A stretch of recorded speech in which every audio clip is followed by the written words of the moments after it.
Assalamualaikum warahmatullahi wabarakatuh.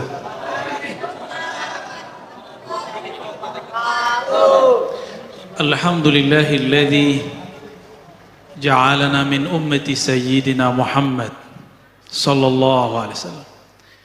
Walhamdulillah thumma alhamdulillahilladzi abrazana fi akhir zaman min ummati sayyidina Muhammad sallallahu alaihi wasallam. Asyhadu an la ilaha illallah wa asyhadu anna Muhammadan abduhu wa rasuluh. Allahumma salli wa sallim wa barik alaihi.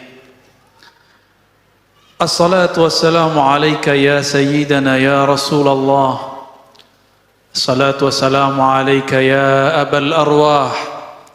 Assalatu wassalamu alayka ya sayyidal awwalin ya sayyidal akhirin ya sayyidal anbiya'i wal mursalin.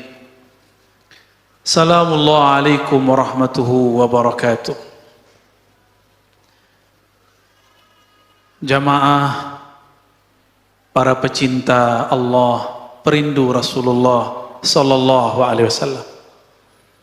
Meskipun dari tadi kita sudah baca salawat-salawat kepada baginda Rasul sallallahu alaihi wasallam, kita juga sudah dengarkan ayat tentang hakikat Rasulullah sallallahu alaihi wasallam.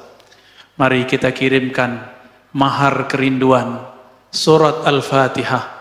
Kita kirimkan kepada baginda Nabi Muhammad sallallahu alaihi wasallam, para guru-guru kita, masyayikh kita, imam yang mengarang kitab ini, Al-Habib Al-Allamah Ad-Daya Umar bin Muhammad bin Salim bin Hafiz. Begitu juga pengarang-pengarang kitab yang lain, Diaul Lami, Daiba, Al-Barzanji, kepada yang pertama kali menghidupkan Maulid Nabi, As-Sultan Al-Muzaffar Abu Sa'id Al-Kaukabari, kepada iparnya Salahuddin Al-Ayubi, merekalah yang menghidupkan majelis ini. Untuk mereka kita kirimkan mahar kerinduan, tanda terima kasih. Al-Fatihah. أعوذ بالله من الشيطان الرجيم بسم الله مالك يوم الدين إياك نعبد وإياك نستعين صراط الذين أنعمت عليهم غير المغضوب عليهم ولا الضالين. Semoga berkah bacaan Al-Fatihah, surat pembuka, Allah buka hati pikiran kita, Allah buka ruh kita yang selama ini terpenjara oleh nafsiyah, kedirian, keegoan kita. Amin ya rabbal alamin. Bagaimana cara menumbuhkan rindu? Kenalilah yang dirindui, cintailah ia, dengarkan kisah-kisahnya. Maka malam ini saya akan kisahkan sebagian dari kisah beliau. Tatkala Abdullah pulang ke rumahnya, Abdullah dinikahkan dengan Aminah bintu Wahab. Abdullah menyebutkan dirinya, ana zabihani. Maka Nabi Muhammad mengatakan, ana ibnu zabihain, aku adalah putra dari dua orang yang pernah akan disembelih. Pertama Abdullah, dan yang lebih awal lagi adalah Sayyidina Ismail alaihissalam. Dulu Sayyidina Abdullah pernah mau dibunuh, bukan dibunuh, dinazarkan, jika dia lahir maka Abdul Muttalib akan menyembelihnya. Diundi, undian ke-10 baru namanya hilang. 1 kali undian 10 kali domba, maka 10 kali undian 100 domba. Abdullah mengatakan, ana ibnu mi'ati ghanamin, aku seharga 100 domba. Mahal ya. Sayyidina Abdullah dinikahkan dengan Aminah itu karena Abdul Muttalib bermimpi ada pohon tumbuh dari dalam rumahnya. Pohon itu hanya menutupi sebagian, tapi kurang menaungi bagian yang lain.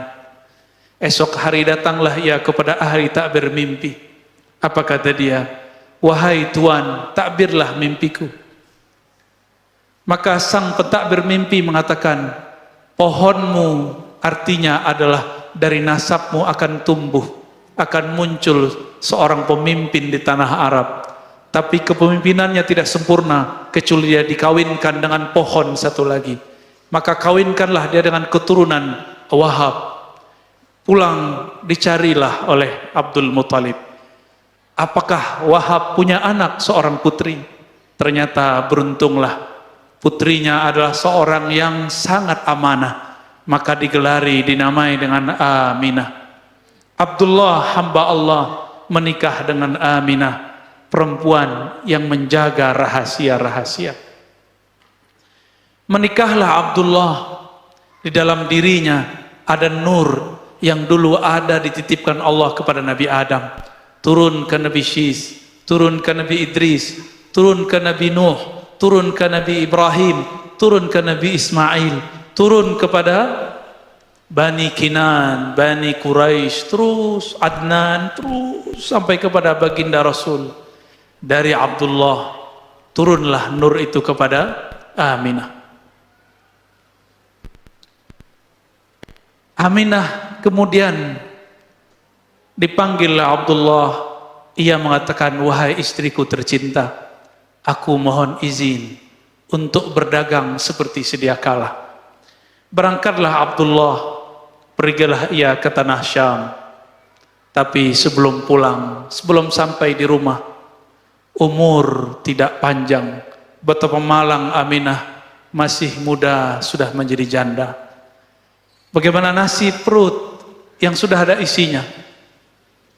Di situ ada jabang bari yang nanti lahir tanpa ayah, yatim sebelum dia lahir.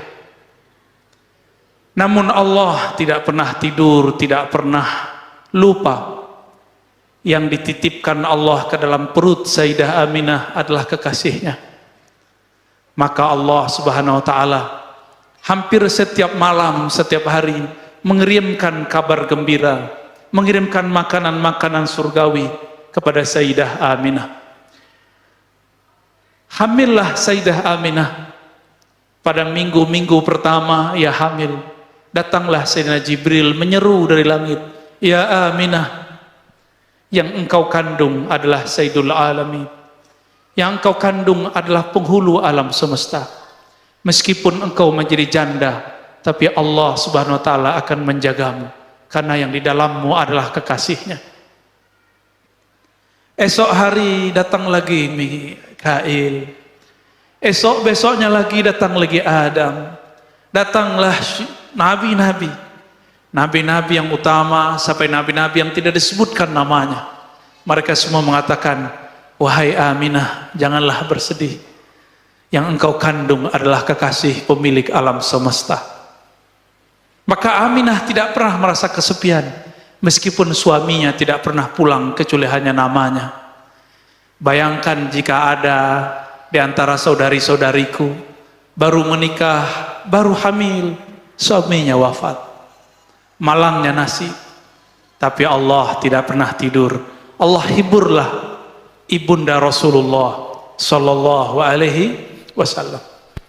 Jika dulu Sayyidatuna Maryam dikirimkan buah-buah surga, dijamin kedatangannya, maka yang di dalam perut Sayyidah Aminah lebih mulia daripada Sayyidina Isa yang dikandung Sayyidatuna Maryam. Tentulah penjagaan dan jaminan Allah lebih tinggi dan lebih besar kepadanya. Itulah yang membuat Sayyidah Aminah yakin hidupnya aman sentosa. Sejak saat itulah Aminah percaya di dalam perutnya ada seseorang yang dia akan menjadi nabi akhir zaman. Dialah makhluk pertama yang percaya di antara manusia bahwa yang akan dia lahirkan adalah seorang nabi. Belum lahir Nabi Muhammad, Aminah sudah beriman. Tidak seperti yang dikatakan oleh orang-orang yang buruk adab kepada baginda Rasul sallallahu alaihi wasallam yang mengatakan orang tua Nabi disiksa dalam neraka. Bagaimana adab dia kepada Rasulullah? Bagaimana dia nanti kalau ketemu Rasulullah, dia menyakiti Rasulullah dan mengatakan, "Hei Rasul, orang tua mau masuk neraka." Rasulullah tidak akan menyapa orang ini. Maka adalah seorang ulama murid Imam Ghazali bernama Ibn al-Arabi al-Maliki al-Ma'afiri. Apa kata beliau? Siapapun yang mengatakan orang tua Nabi masuk neraka, mal'unun, terlaknat ia. Maka kita tidak akan berkata seperti kata-kata pelaknat. Berkembanglah janin, tapi Sayyidatuna Aminah tidak merasa beban di perutnya, karena beban itu telah ditanggung oleh Allah. Justru dia merasa hidupnya tambah terang, pikirannya tambah cerah. Bayangkan, siapakah di antara Ustadz, Kiai, Habib yang bermimpi ketemu Jibril? Adakah kita yang sudah baca kitab yang hafiz Quran bermimpi Mikail? Adakah di antara kita ketemu para nabi dalam tidur-tidurnya? Adakah di antara kita yang dihibur oleh malaikat-malaikat ketika dia bermenung? Tidak ada. Orang yang dianggap wali, dianggap habib sekalipun belum tentu mendapatkan kemuliaan ini. Itulah Aminah radhiyallahu taala anha, awwalu man amana bi nubuwwatihi qabla miladih.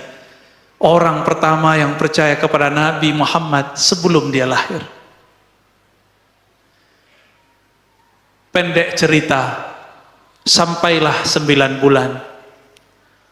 Allah pun menghadirkan 2 ruh mulia, Sayyidatuna Asiyah yang dulu pernah beriman di bawah kezaliman Fir'aun, dan yang kedua Maryam yang dulu pernah dikucilkan oleh orang-orang sukunya Alu Imran.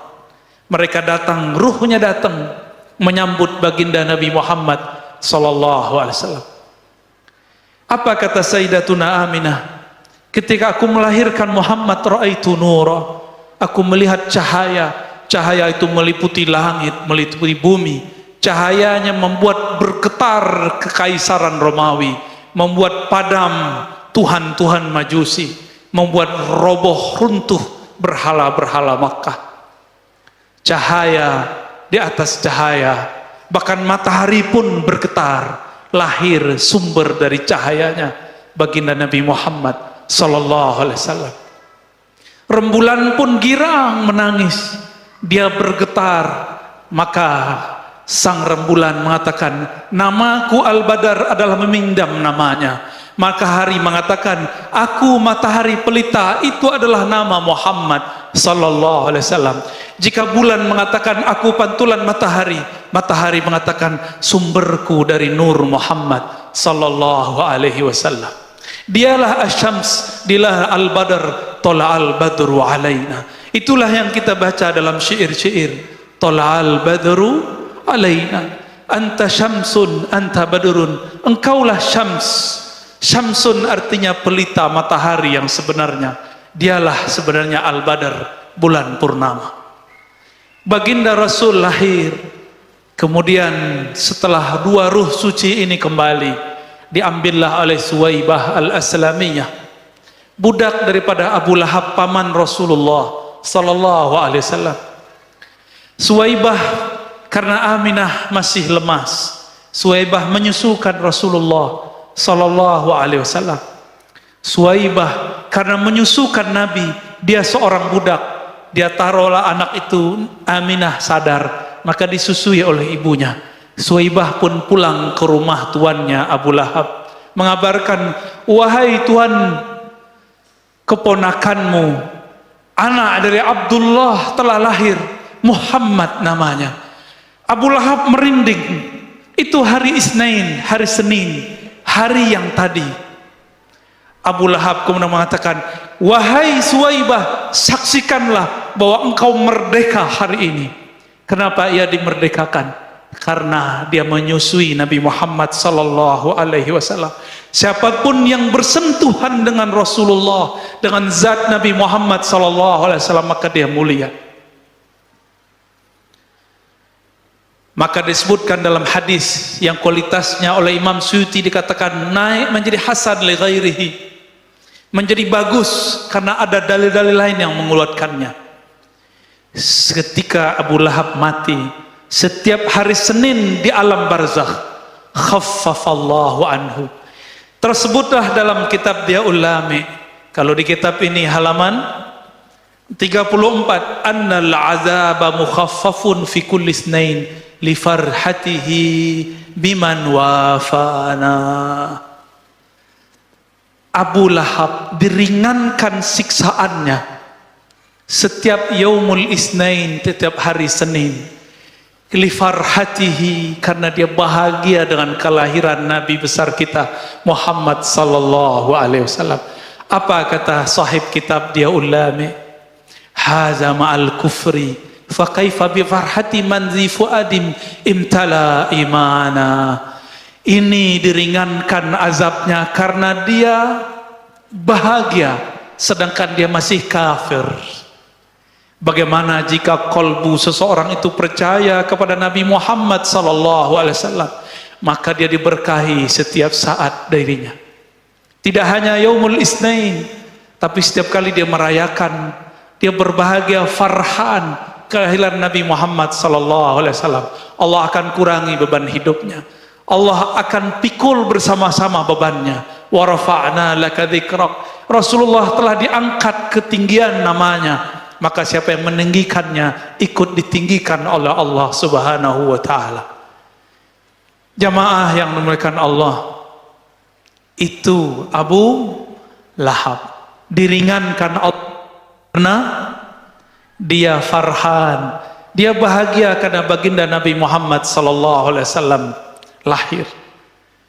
Maka siapapun yang percaya kepada baginda Rasul sallallahu alaihi wasallam dan dia bahagia dengan kelahiran Nabi Muhammad sallallahu alaihi wasallam, falahu, bagi dia barakat, rahmat, keberkahan yang melimpah, rahmat-rahmat tiada bertepi.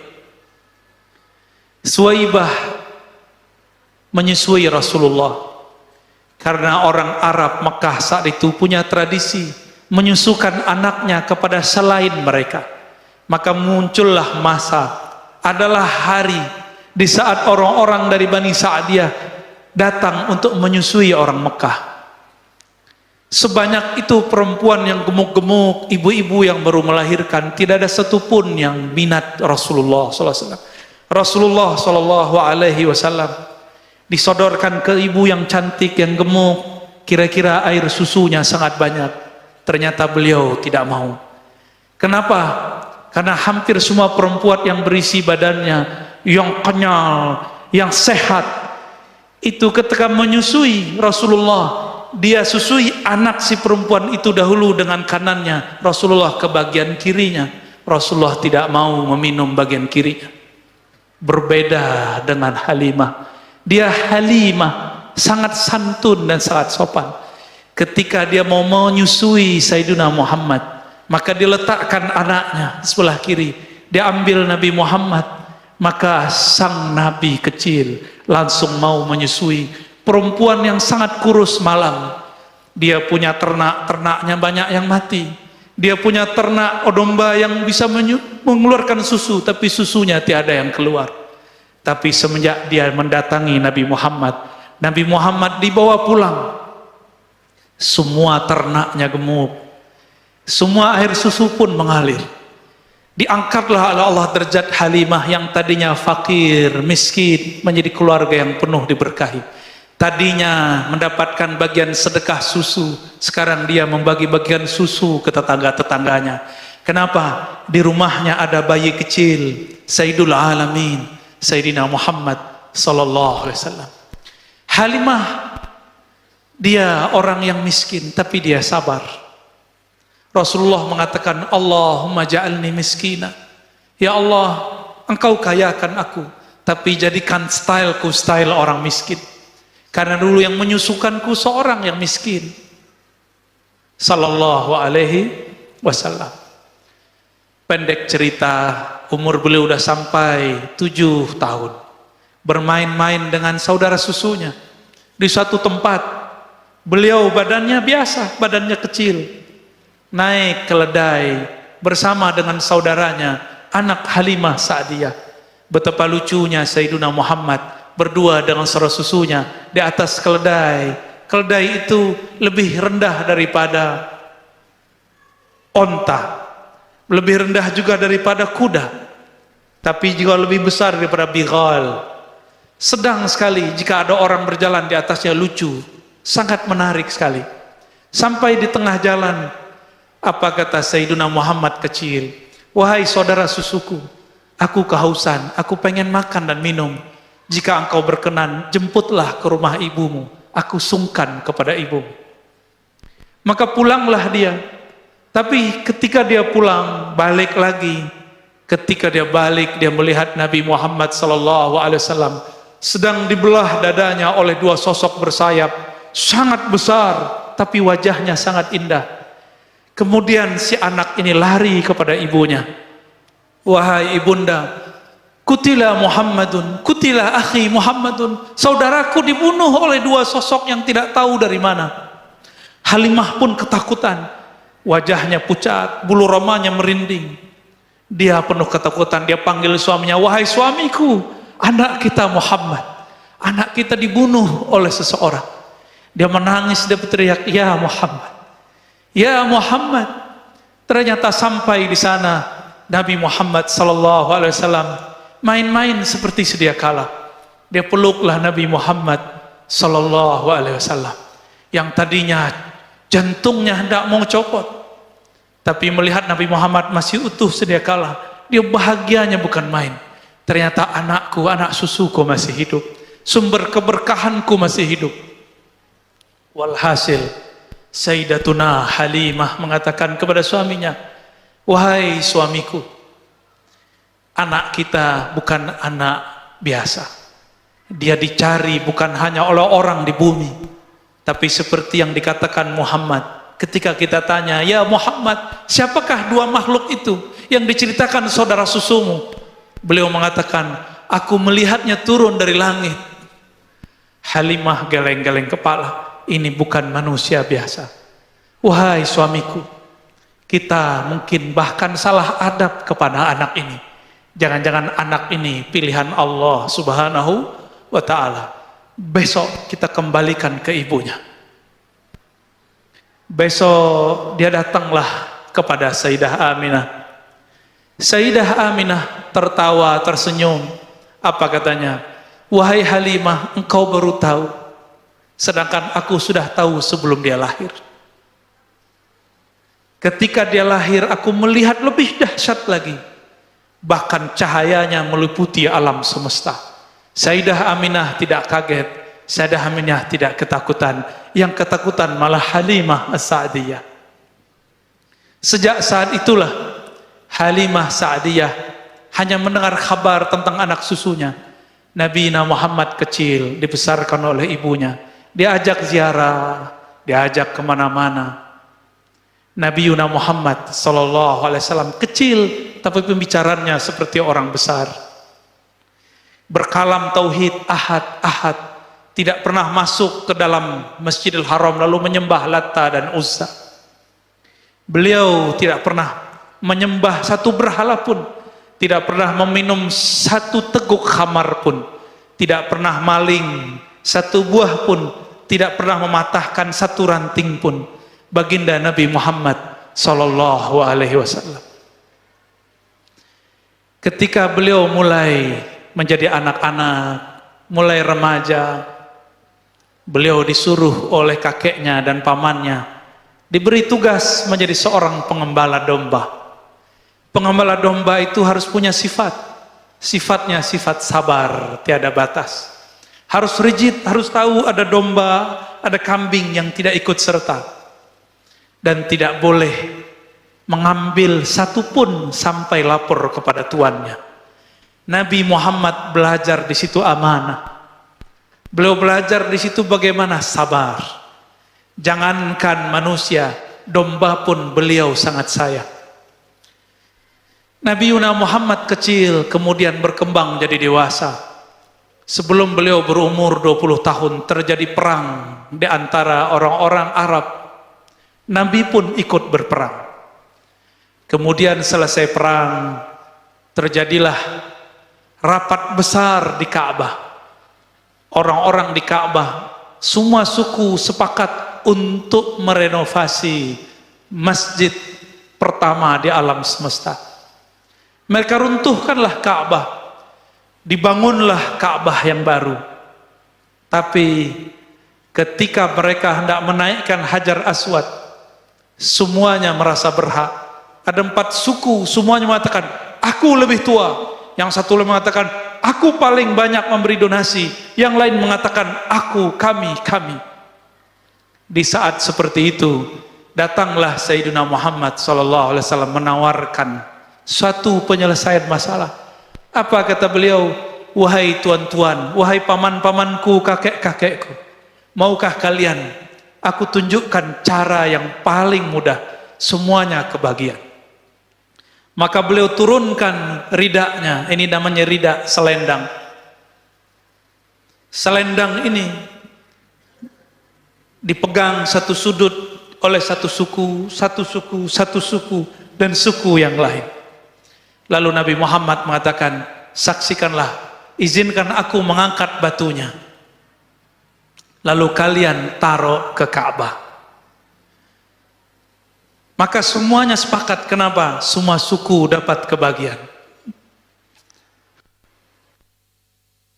Itulah baginda Nabi Muhammad SAW bernama Fatanah. Seseorang yang bersosok cerdas. Sangat cerdas. Orang yang tadinya bertengkar, datang beliau selesai semua masalah. Suatu kali beliau diajak oleh Abu Talib, paman beliau. Wahai Muhammad anakku, kata Abu Talib, karena Abu Talib adalah abang kakanda daripada Abdullah. Ikutlah aku berdagang ke negeri Syam. Syam dulu dinamakan negeri Rum, negeri Romawi, Romawi Timur. Bahasanya bahasa Yunani, bahasa Romawi. 2 bahasa itu dipakai. Makanya ibu kotanya dalam bahasa Arab disebut Dimashq, dalam bahasa sana disebut Damaskus. Ada us menunjukkan bahasa asli sana. Diajaklah Nabi Muhammad SAW remaja untuk berangkat ke negeri Syam. Ternyata sebelum masuk ke pusat kota Damaskus, sudah ada rahib yang setiap hari melihat adakah kafilah yang membawa tanda-tanda kerasulan. Bertahun-tahun, puluhan tahun dia menunggu, karena dia membaca di kitab Injil bahwa sang Nabi akhir zaman jika melewati sesuatu tempat, pohon-pohon pun merunduk, hewan-hewan pun sujud, semua batu-batu mengucapkan salam. Assalamualaikum ya Rasulullah.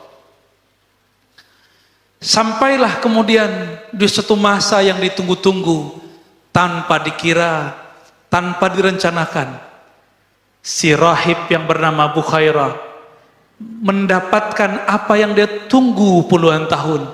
Ternyata ada kafilah di ujung sana, berasal dari negeri Mekah, membawa keajaiban. Dia perhatikan semua pohon merunduk, tiada kafilah seperti ini. Dia perhatikan semua hewan pun sujud, tapi manusia tidak jaga sadar. Dia perhatikan di atas kafilah itu ada awan, awannya teduh, sangat teduh sekali. Langsunglah Bukhairah mengatakan kepada semua orang yang aktif, yang berkhidmat di kanisahnya, wahai anak-anakku, mari sambut makhluk akhir zaman. Siapkan makanan terzat, kita sambut dia dengan makanan paling nikmat. Sampailah saat itu, mendekatlah kafilah. Ternyata pemimpin kafilah adalah Abu Talib. Abu Talib pun disambut oleh rahib yang bernama Bukhairah. Diajak makan semuanya, tapi dilihat ke atas, kenapa awannya tiada? Bertanyalah Bukhairah sang rahib, wahai Tuan Abu Talib, adakah engkau menyisakan anggotamu di belakang? Apa kata Sayyiduna Abu Talib? Ada, masih bocah kecil, masih belajar-belajar berdagang. Gak penting bagimu, cukup aku berhadapan denganmu dan kawan-kawanku, saudara-saudaraku. Kata rahib, tidak, antarkan aku kepadanya, bawa makanan ternikmat. Maka Abu Talib pun menghantarkan. Bertemulah Bukhairah, bertemulah ia. Tidak sanggup dia menahan air matanya, dia peluk Muhammad kecil. Apa kata dia? Hadza sayyidul alami. Ini adalah penghulu alam semesta. Abu Thalib pun bertanya, wahai Bukhairah, apa-apaan engkau? Apa buktinya? Kenapa engkau mengatakan ponakanku ini, anakku ini adalah penghulu alam semesta? Apa kata Bukhairah? Di dalam kitab suci kami ditulis, Nabi akhir zaman tiadalah melewati suatu pohon kecuali pohon runtuh kepadanya. Melewati suatu gunung, bebatuan-bebatuan pun mengucapkan salam kepadanya. Tiadalah hewan melewatinya kecuali sujud kepadanya. Aku memperhatikan dia semenjak engkau datang dari sudut jalan sana sampai di tempat ini. Inilah Sayyidul Anbiya wal Mursalin, penghulu semua nabi, penghulu semua nabi dan rasul. Tercenganglah Abu Thalib. Ternyata keponakannya bukan sembarang orang. Wajar, ini anak dari sosok Abdullah yang harganya 100 domba. Akhirnya Bukhairah mensabdakan kalamnya. Apa katanya? Wahai Abu Thalib, tolong dengarkan kata-kataku. Pulangkan anakmu hari ini juga. Jangan bawa ke dalam kota. Jika orang-orang Rum mengetahui ciri-ciri anakmu, mereka akan membunuhnya. Sayaqtuluna. Dalam riwayat yang tidak disebutkan, terjadilah dialog panjang Bukhairah dengan sang Nabi. Karena sang Nabi tidak pernah syirik, sang Nabi selalu berkalam-kalam tauhid. Disitulah sempurnanya tauhid Bukhairah. Disitulah dia sudah percaya kepada Nabi Muhammad sebelum beliau mendakwahkan kenabiannya. Itulah kesempurnaan Bukhairah. Dia mendapatkan dua keutamaan. Iman ke Nabi Isa, iman ke Nabi Musa. Dia juga iman kepada Nabi akhir zaman. Setelah itu tidak disebutkan lagi kabar. Dikirimlah seseorang untuk mengantarkan Nabi Muhammad pulang. Nabi Muhammad pun kembali menjadi pengembala domba. Bukhairah tidak dikabarkan kecuali dia wafat. Sempurna imannya. Dia berdoa, ya Rabb, hajatku telah sampai. Aku telah bertemu sang Nabi akhir zaman. Jemputlah aku, meninggallah ia. Ditutuplah kanisahnya. Sallallahu alaihi wasallam. Itulah Nabiuna Muhammad sallallahu alaihi wasallam. Ia jika ditemui oleh bebatuan, batu mengucapkan salam kepadanya. Salam itulah yang antum baca tadi. Ya Nabi, salam alaik.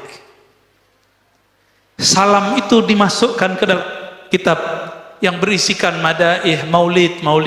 Itulah yang kita baca. Karena kita malu kepada pepohonan, malu kepada hewan-hewan, malu kepada bebatuan. Batu yang keras kenal Rasulullah. Betapa keras kolbu ini. Orang mahalul qiyam disebut assalamu alaika, ya Nabi salam alaika, tapi hati ini tidak berketu juga tersentuh, tidak juga merinding, tidak juga bergetar. Betapa bohongnya kita. Disebut namanya tidak bersolawat, disebut kisahnya tidak merinding, disebut sifat-sifatnya tidak merindu. Bagaimana kita mengikuti syair kullul qulub, semua kalbu kepada habibnya ilal habibi, kepada kekasihnya pasti condong. Jika disebut nama kekasih, pasti air matanya mengalir. Inilah yang ditahan-tahan para perindu. Inilah yang ditahan-tahan para pecinta. Jika kolbunya kuat, dia bisa menahan tangisnya kepada baginda Nabi Muhammad sallallahu alaihi wasallam. Pendek cerita, Nabi Muhammad pun kemudian malakoni menjadi manusia biasa. Abu Thalib pun menjaga secret rahasia itu, sehingga banyak yang tidak tahu bahwa Abu Thalib termasuk orang nomor 2 yang percaya kepada Nabian Muhammad sallallahu alaihi wasallam. Mungkin nomor 3 setelah Bukhairah. Tapi kadang-kadang kita menggunakan beberapa riwayat yang lain bahwa Abu Thalib dikatakan tidak beriman. Saya meyakini Abu Thalib adalah orang nomor 3 atau nomor 2 yang beriman setelah Sayyidah Aminah, Bukhairah, lalu Abu Talib. Apakah kurang perjuangan Abu Talib ketika orang-orang Quraisy yang kafir ingin membunuh Nabi Muhammad, beliaulah yang menjaga. Apa perjuangan antum kepada Rasulullah sehingga berani mengatakan Abu Talib kafir? Adakah yang menjaga Rasulullah SAW seperti Abu Talib? Adakah yang berkorban hidup matinya untuk Rasulullah seperti Abu Talib? Maka beradablah kepada Rasulullah. Hentikan kata-kata Abu Talib finnar, kata-kata Abdullah finnar, kata-kata Aminah finnar. Itu kata-kata yang membuat nabimu sedih, kata-kata yang membuat Nabi Muhammad tidak suka. Satu kali Zainab binti Abi Lahab datang kepada Rasulullah menangis. Wahai pamanku Rasulullah, aku dicaci maki oleh orang-orang yang merupakan sahabatmu. Apa kata mereka? Ya binta ahlin nar, wahai anak penduduk ahli neraka Abu Lahab. Aku sedih wahai Rasulullah. Maka orang yang memanggil Zainab dengan panggilan ejekan ini disidang oleh Rasulullah. Lalu Rasulullah mengatakan, la tuhzil ahya bil amwat. Jangan kamu sakiti orang yang hidup karena perilaku orang yang mati. Betapa menyakitkan ketika ada orang yang mengatakan hari ini kedua orang tua Nabi masuk neraka. Nauzubillah summa nauzubillah. Wajar jika Ibnul Arabi mengatakan mal'un, terlaknat. Kalau terlaknat berarti 11-12 dengan syaitanir rajim. Nauzubillah min. Wajar dia kurang ajar kepada guru-guru kita, kurang ajar kepada zuriat Nabi, kurang ajar kepada ulama-ulama kita, kepada orang tua Nabi pun dia kurang ajar. Maka mari selamatkan masjid-masjid kita dari mereka, selamatkan anak-anak kita daripada ajaran-ajaran mereka. Jangan sampai anak-anak kita, saudara kita kesusupan kegelapan kufriyahnya iblis. Nauzubillah min dzalik. Bapak saudara makan Allah, itulah beberapa kisah yang dapat saya bagikan tentang baginda Nabi Muhammad sallallahu alaihi wasallam. Jika diteruskan, bisa saya yang tidak kuat, bisa antum yang menjerit. Semoga cinta ini sampai kepada baginda Nabi Muhammad sallallahu alaihi wasallam. Ya Sayyidana ya Rasulullah, wahai baginda Rasulullah, kami malam ini berkumpul di masjid yang nama masjidnya pun diambil dari gelarmu, Masjid Nabawi. Izinkan kami meneguk air haudmu, air telagamu nanti, wahai Rasulullah. Wahai Rasulullah, terimalah salam dari kami, terimalah rindu dari kami, terimalah cinta dari kami. Ya Allah, kalbu ini lebih keras dari batu, kalbu ini lebih susah diatur daripada binatang, kalbu ini lebih gelap daripada semua kegelapan. Namun berkat cinta kami kepada Nabi Muhammad ya Allah, maka beri cahaya di kalbu kami ya Allah. Lembutkan hati kami yang keras ya Allah. Ya Allah, kalbu kami sangat keras ya Allah. Disebut namanya kami tidak tersentuh ya Allah. Disebut namanya kami tidak rindu ya Allah. Disebut kisah-kisahnya kami pun tidak bisa membayangkan hidup bersamanya ya Allah. Maafkan kami ya Allah, ya Afu, ya Karim, ya Ghafar, ya Ghafur. Bihaqqi Sayyidina Muhammad, dengan kebesaran Nabi-Mu ya Allah, jadikan kami yang hadir malam ini, yang menyaksikan maulid Nabi-Mu Muhammad sallallahu alaihi wasallam, orang yang Kau ringankan beban hidupnya, yang Kau ringankan dosa-dosanya, yang Kau ringankan azab-azabnya, yang Kau tutup semua kegelapan kami dengan cahaya-Mu. Berapa banyak pun dosa kami ya Allah, namun jika rahmaniyah-Mu, kasih sayang-Mu melimpahi kami, semuanya akan melimpahi, semuanya akan menutupi kami ya Rabb. Allah masturna bisitrikal jamil. Ya Allah yang maha indah, kami ini tidak indah ya Allah, amal kami sangat buruk ya Allah, batin kami sangat busuk ya Allah. Namun dengan keindahan keharuman-Mu ya Allah, maka harumkan kalbu kami dengan nama Nabi-Mu ya Allah. Rabbana atina fid dunya hasanah wa fil akhirati hasanah wa qina adzabannar. Ya Allah, berikan yang kami yang hadir malam ini kebahagiaan di dunia dan di akhirat, berkah Nabi-Mu Sayyidul Awwalin Sayyidul Akhirin. Jika kami dibangkitkan nanti di padang mahsyar, izinkan kami mendapatkan tanda pengenal, cahaya yang memancar di wajah kami, cahaya bekas wudu, cahaya sujud, sehingga Nabi-Mu mengenali kami. Jangan jadikan kami orang yang mengatakan ya Rasulullah, tapi Rasulullah tidak menoleh kepada kami. Jangan jadikan kami ya Allah orang yang mengaku umat Nabi Muhammad, tapi Nabi tidak mengakui kami.